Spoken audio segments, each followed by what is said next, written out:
शुक्लांबरधरं विष्णुं शशिवर्णं चतुर्भुजं प्रसन्नवदनं ध्यायेत् सर्वविघ्नोपशान्तये। व्यासं वसिष्ठनप्तारं शक्तै पौत्रमकल्मषं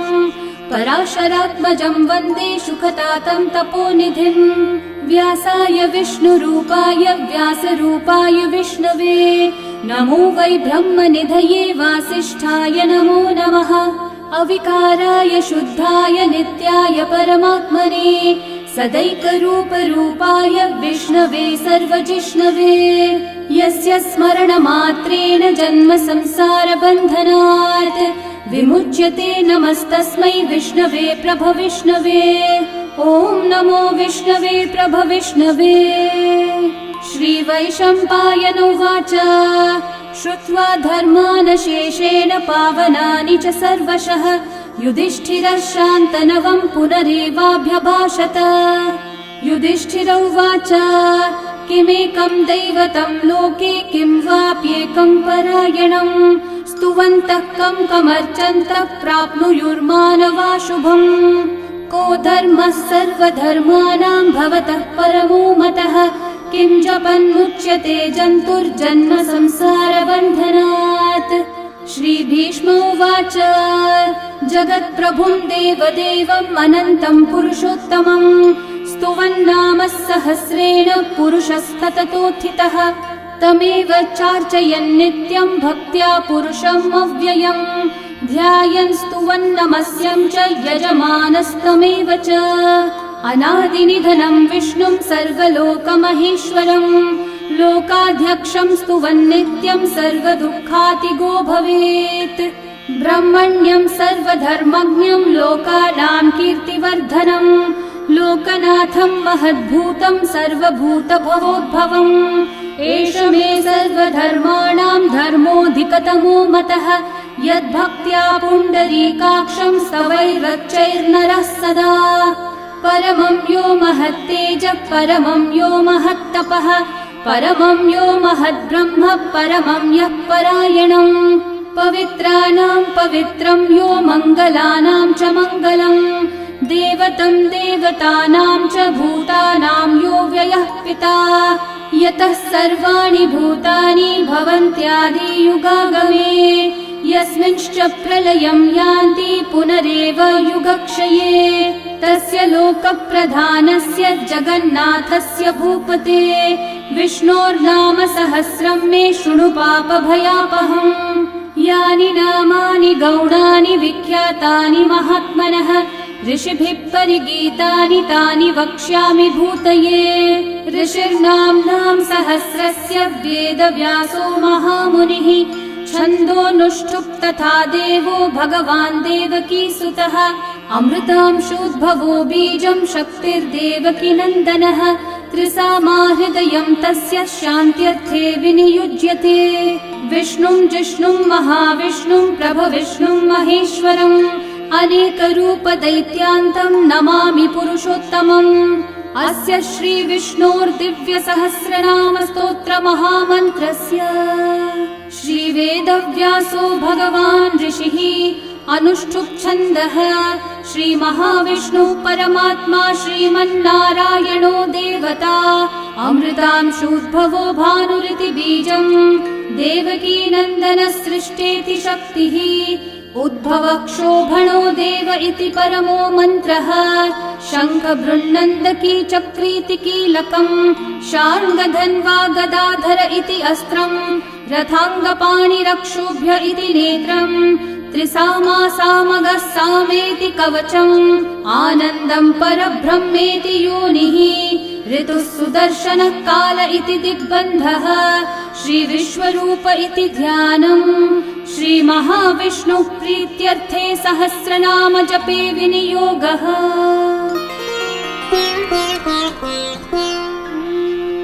ध्यानम् धन्वत् प्रदेशे शुचिमणिविलसत्सैकते मौक्तिकानाम् माला क्लृप्तासनस्थस्फटिकमणिनिभैर्मौक्तिकैर्मण्डिताङ्गः शुभ्रैरभ्रैरतभ्रैरुपरि विरचितैर्मुक्तपीयूषवर्षैः आनन्देन पुनीयादरिनलिनगदा शङ्खपाणिर्मुकुन्दः बुःपादौ यस्य नाभिर्वियदसुरनिलश्चन्द्रसूर्यौ च नेत्रे कर्णावाशाः शिरौ द्योर्मुखमपि दहनो यस्य वास्तेयमब्धिः अन्तस्थं यस्य विश्वं सुरनरखगो भोगि गन्धर्वदैत्यैः चित्रं रं रम्यते तं त्रिभुवन विपुषं विष्णुमीशं नमामि। ॐ नमो भगवते वासुदेवाय। शान्ताकारं भुजगशयनं पद्मनाभं सुरेशं विश्वाधारं गगनसदृशं मेघवर्णं शुभाङ्गं लक्ष्मीकान्तं कमलनयनं योगिहृद्ध्यानगम्यं वन्दे विष्णुं भवभयहरं सर्वलोकैकनाथम् मेघश्यामं पीतकौशेयवासं श्रीवत्साङ्कं कौस्तुभोद्भासिताङ्गं पुण्योपेतं पुण्डरीकायताक्षं विष्णुं वन्दे सर्वलोकैकनाथम् नमः समस्तभूतानामादिभूताय भूभृते अनेकरूपरूपाय विष्णवे प्रभविष्णवे सशङ्खचक्रं सकिरीटकुण्डलं सपीतवस्त्रं सरसीरुहेक्षणं सहारवक्षस्थलशोभिकौस्तुभं नमामि विष्णुं शिरसा चतुर्भुजम् छायायां पारिजातस्य हेमसिंहासनोपरि आसीनमं बुधश्याममायताक्षम् अलङ्कृतम् चन्द्राननं चतुर्बाहुं श्रीवत्साङ्कितवक्षसं रुक्मिणी सत्यभामाभ्यां सहितं कृष्णमाश्रये। ॐ विश्वं विष्णुर्वषट्कारो भूतभव्यभवत्प्रभुः भूतकृद्भूतभृद्भावो भूतात्मा भूतभावनः भूतात्मा परमात्मा च मुक्तानां परमागतिः अव्ययः पुरुषः साक्षी क्षेत्रज्ञोऽक्षर एव च योगो योगविदां नेता प्रधानः पुरुषेश्वरः नारसिंहः वपुः श्रीमान् केशवः पुरुषोत्तमः सर्वः शर्वः शिवस्थाणोर्भूतादिर्निधिरव्ययः सम्भवो भावनो भर्ता प्रभवः प्रभुरीश्वरः स्वयंभू शम्भुरादित्यः पुष्कराक्षो महास्वनः अनादिनिधनो धाता विधाता धातुरुत्तमः अप्रमेयो ऋषिकेशः पद्मनाभोऽमरः प्रभुः विश्वकर्मा मनुस्त्वष्टा स्थविष्ठस्थविरो ध्रुवः अग्राह्यः शाश्वतः कृष्णो लोहिताक्षः प्रतर्दनः प्रभुतस्त्रिककुब्धामः पवित्रं मङ्गलं परम् ईशानः प्राणदः प्राणो ज्येष्ठः श्रेष्ठः प्रजापतिः हिरण्यगर्भो भूगर्भो माधवो मधुसूदनः ईश्वरो विक्रमी धन्वी मेधावी विक्रमक्रमः अनुत्तमो दुराधर्षः कृतज्ञः कृतिरात्मवान् सुरेशः शरणं शर्म विश्वरेतः प्रजाभवः अहः संवत्सरो व्याळः प्रत्ययः सर्वदर्शनः अजः सर्वेश्वरः सिद्धिः सिद्धि सर्वादिरच्युतः वृषा कपिरमेयात्मा सर्वयोगविनिःसृतः वसुर्वसुमना सत्यः समात्मा संवितः समः अमोघः पुण्डरीकाक्षो वृषकर्मा वृषाकृतिः रुद्रो बहुशिरा बभ्रुर्विश्वयोनिः शुचिश्रवाः अमृतः शाश्वतस्थाणुर्वरारोहो महातपाः सर्वगः सर्वविद्भानो विश्वक्सेनो जनार्दनः वेदो वेदविदव्यङ्गो वेदाङ्गो वेदवित्कविः लोकाध्यक्षः सुराध्यक्षो धर्माध्यक्षः कृताकृतः चतुरात्मा चतुर्व्यूहश्चतुर्दंष्ट्रश्चतुर्भुजः भ्राजिष्णुर्भोजनं भोक्ता सहिष्णुर्जगदादिजः अनघो विजयो जेता विश्वयोनिः पुनर्वसुः उपेन्द्रो वामनः प्रांशुरमोघः शुचिरूर्चितः अतीन्द्रः सङ्ग्रहः सर्गो धृतात्मा नियमो यमः वेद्यो वैद्यः सदा योगी वीरः माधवो मधुः अतीन्द्रियो महामायो महोत्साहो महाबलः महाबुद्धिर्महावीर्यो महाशक्तिर्महाद्युतिः अनिर्देश्य वपुः श्रीमान् अमेयात्मा महाधृतक् महेश्वासो महीभर्ता श्रीनिवासः सतां गतिः अनिरुद्धः सुरानन्दो गोविन्दो गोविदाम्पतिः मरीचिर्दमनोहंसः सुपर्णो भुजगोत्तमः हिरण्यनाभः सुतपः पद्मनाभः प्रजापतिः अमृत्युः सर्वदृक्सिंहः सन्धाता सन्धिमान् स्थिरः अजो दुर्मशनः शास्ता विश्रुतात्मा सुरारिः गुरुर्गुरुतमो धामः सत्यः सत्यः पराक्रमः निमिषो निमिषस्रग्वी वाचस्पतिरुदारधीः अग्रणीर्ग्रामणी श्रीमान् न्यायो नेता समीरणः सहस्रमूर्धा विश्वात्मा सहस्राक्षः सहस्रपात् आवर्तनो निवृत्तात्मा संवृतः सम्प्रमर्दनः अहः संवर्तको वह्निरनिलो धरणीधरः सुप्रसादः प्रसन्नात्मा विश्वदृग्विश्वभुग्विभुः सत्कर्ता सत्कृतः साधुर्जन्मोर्नारायणो नरः असंख्येयो प्रमेयात्मा विशिष्टः शिष्टकृच्छुचिः सिद्धार्थः सिद्धसङ्कल्पः सिद्धिदः सिद्धिसाधनः वृषाही वृषभो विष्णुर्वृषपर्वा वृषोदरः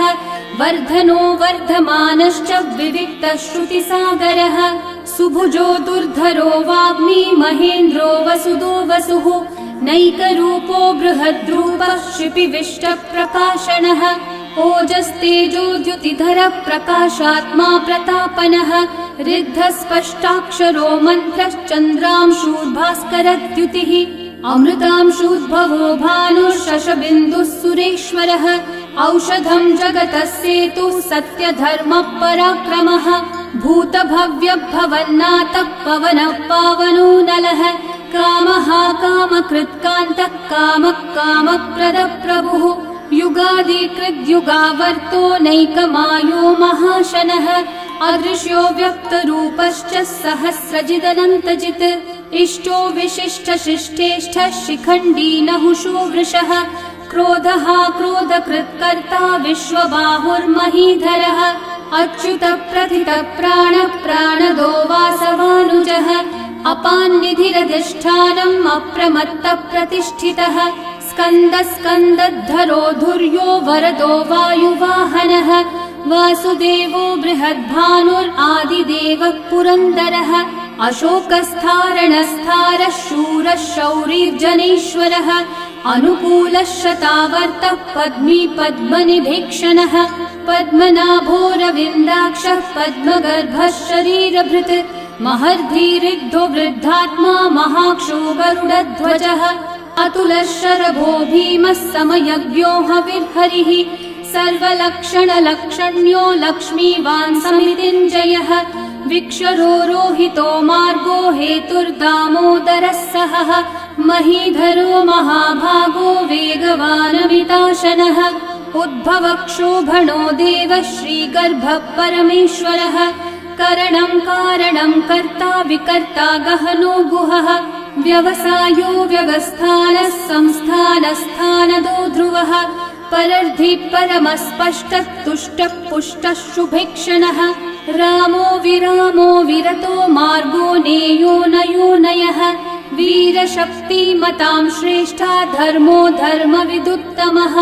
वैकुण्ठः पुरुषः प्राणः प्राणदः प्रणवपृथुः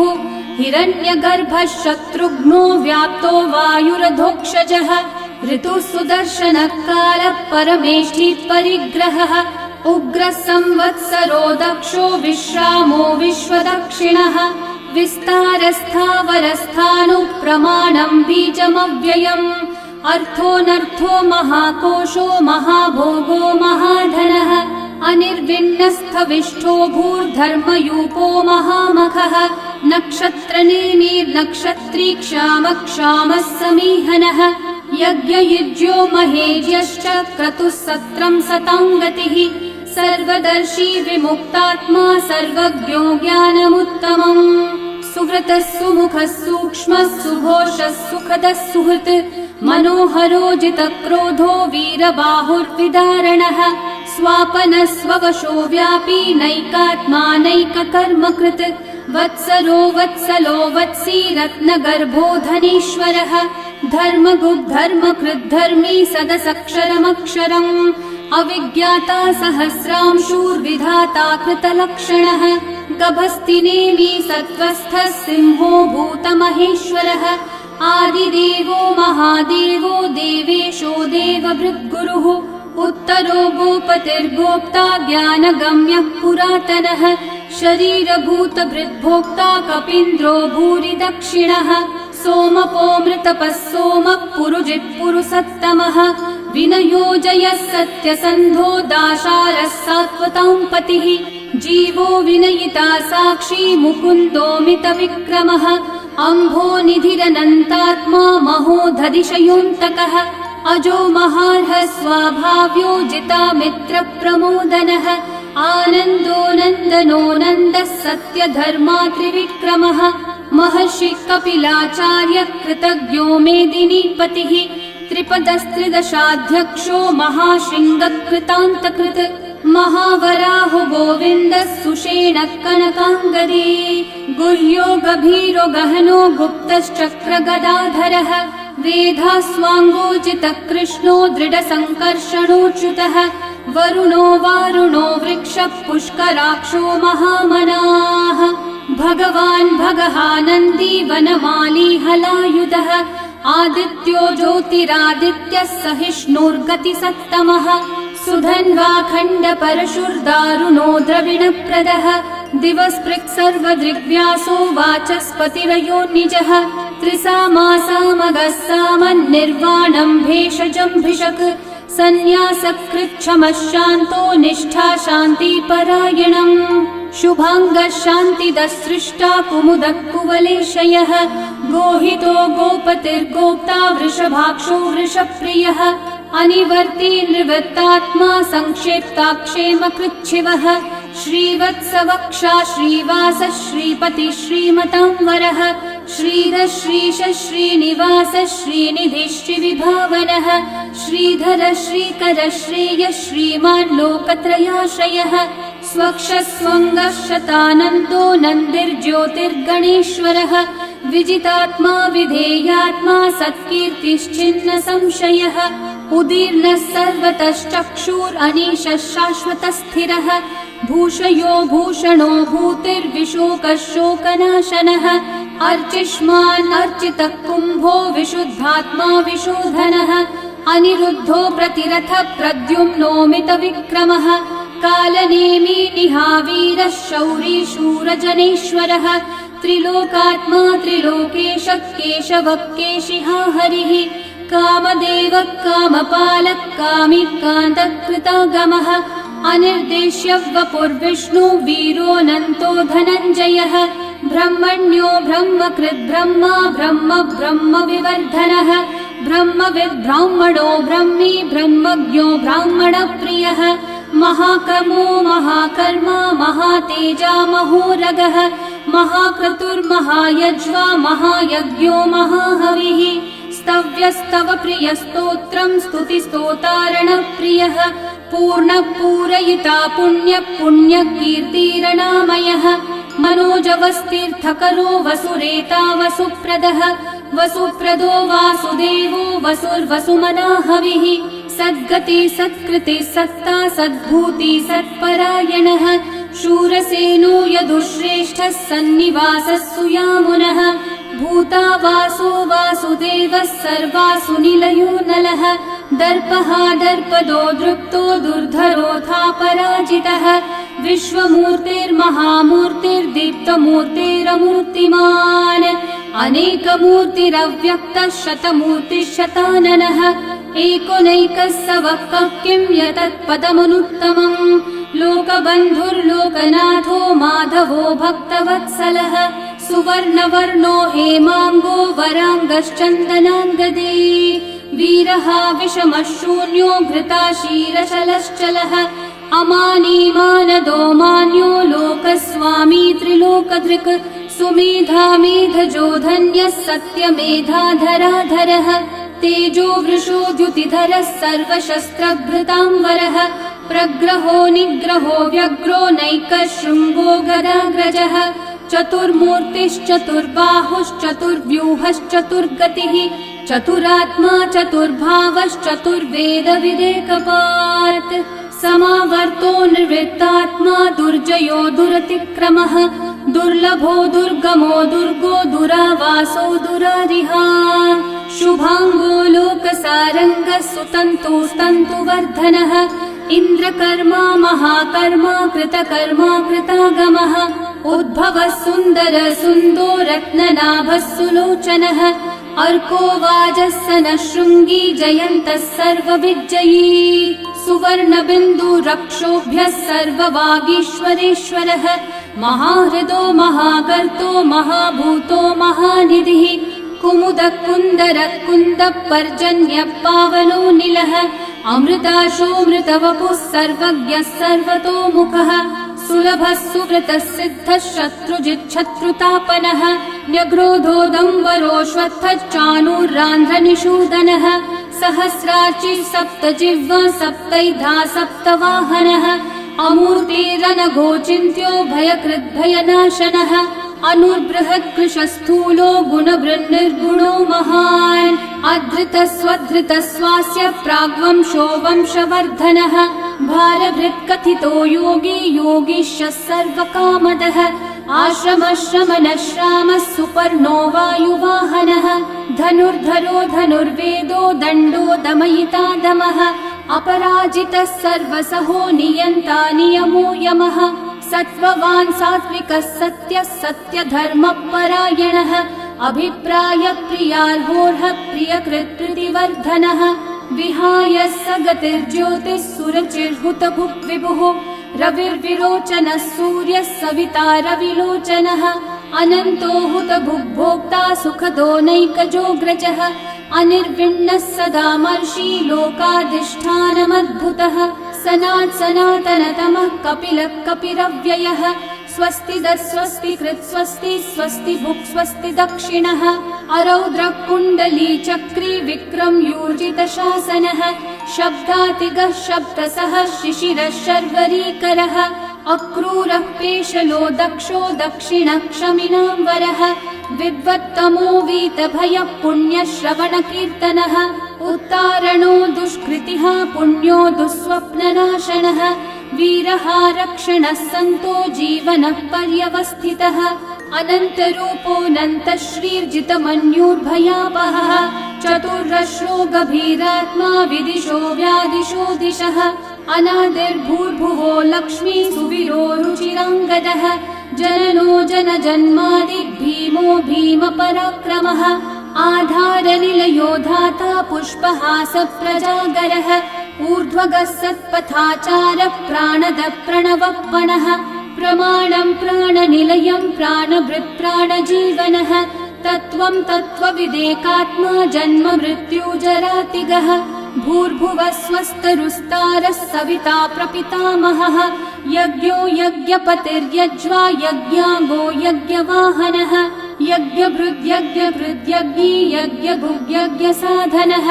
यज्ञातकृद्यज्ञगुह्यामन्नमन्नादयेव च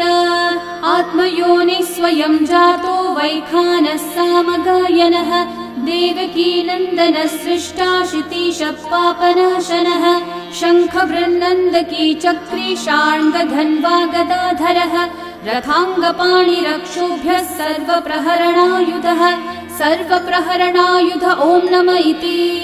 वनमाली गदी शार्ङ्गी शङ्खी चक्री च नन्दकी श्रीमान्नारायणो विष्णुर्वासुदेवोऽभिरक्षतु वनमाली गदी शार्ङ्गी शङ्खी चक्री च नन्दकी श्रीमान्नारायणो विष्णुर्वासुदेवोऽभिरक्षतु वनमाली गदी शार्ङ्गी शङ्खी चक्री च नन्दकी श्रीमान्नारायणो विष्णुर्वासुदेवोऽभिरक्षतु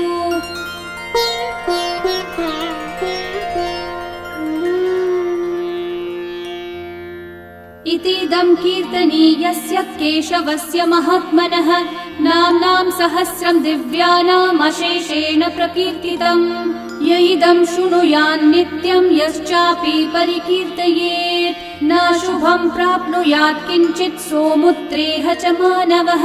वेदान्तगो ब्राह्मणः स्यात् क्षत्रियो विजयी भवेत् वैश्यो धनसमृद्धः स्यात् शूद्रः सुखमवाप्नुयात् धर्मार्थी प्राप्नुयात् धर्मम् अर्थार्थी चार्थमाप्नुयात् कामानवाप्नुयात् कामी प्रजार्थी चाप्नुयात् प्रजाम् भक्तिमान् यः सदोत्थाय शुचिस्तद्गतमानसः सहस्रं वासुदेवस्य नाम्नामेतत् प्रकीर्तये यशः प्राप्नोति विपुलं याति प्राधान्यमेव च अचलां श्रियमाप्नोति श्रेय प्राप्नोत्यनुत्तमम् न भयं क्वचिदाप्नोति वीर्यं तेजश्च विन्दति भवत्यरोगो द्युतिमान् बलरूपगुणान्वितः रोगार्तो मुच्यते रोगात् बद्धो मुच्येत बन्धनात् भयान् मुच्येत भीतस्थो मुच्येतापन्न आपदः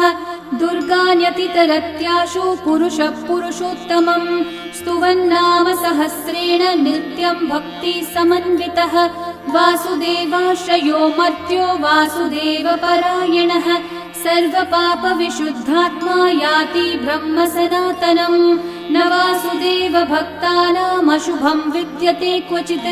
जन्म मृत्यु जरा व्याधि भयं नैवोपजायते इमं स्तवमधीयानः श्रद्धा भक्ति समन्वितः युज्येतात्मसुखः शान्ति श्रीधृति स्मृतिकीर्तिभिः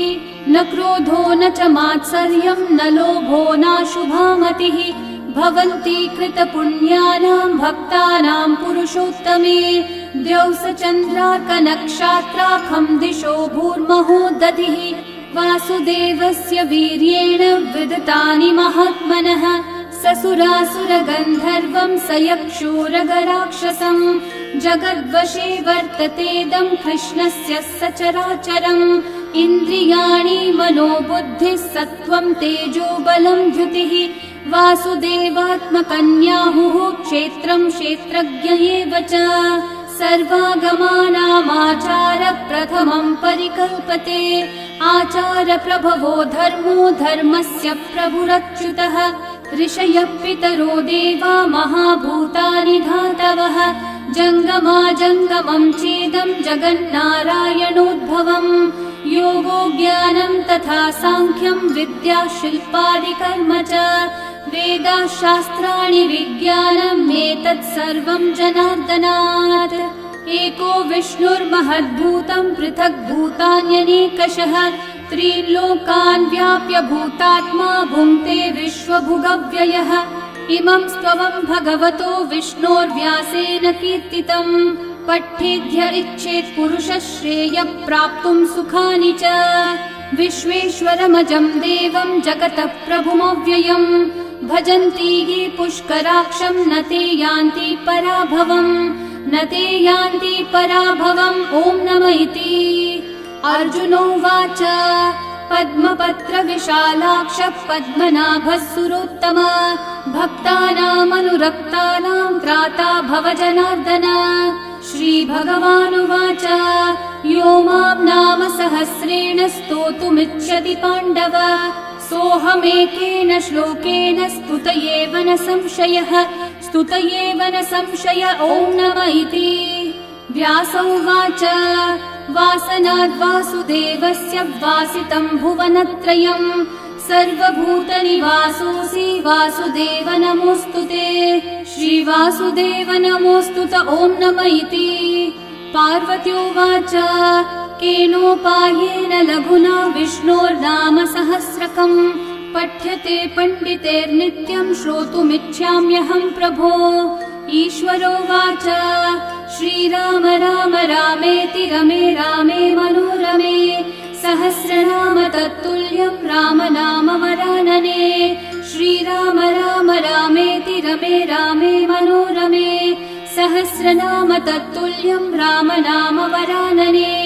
श्रीराम राम रामेति रमे रामे मनोरमे सहस्रनाम तत्तुल्यं राम नाम वरानने श्रीराम नाम वरानन ॐ नमः इति ब्रह्म उवाच नमोऽस्त्वनन्ताय सहस्रमूर्तये सहस्रपादाक्षि शिरोरुबाहवे सहस्रनाम्ने पुरुषाय शाश्वते सहस्रकोटियुगधारिणे नमः। सहस्रकोटियुगधारिण ॐ नम इति। सञ्जय उवाच यत्र योगेश्वरः कृष्णो यत्र पार्थो धनुर्धरः तत्र श्रीर्विजयो भूतिर्ध्रुवा नीतिर्मतिर्मम। श्रीभगवानुवाच अनन्याश्चिन्तयन्तो मा ये जनाः पर्युपासते तेषां नित्याभियुक्तानां योगक्षेमं वहाम्यहम्। परित्राणाय साधूनां विनाशाय च दुष्कृतां धर्म संस्थापनार्थाय सम्भवामि युगे युगे। आर्ता विषण्णा शिथिलाश्च भीता घोरेषु च व्याधिषु वर्तमानाः संकीर्त्य नारायण शब्दमात्रं विमुक्तदुःखा सुखिनो भवन्तु। कायेन वाचा मनसैन्द्रियैर्वा बुद्ध्यात्मना वा प्रकृते स्वभावात् करोमि यद्यत् सकलं परस्मै नारायणायेति समर्पयामि। श्री विष्णु सहस्रनाम स्तोत्रम् सम्पूर्णम्।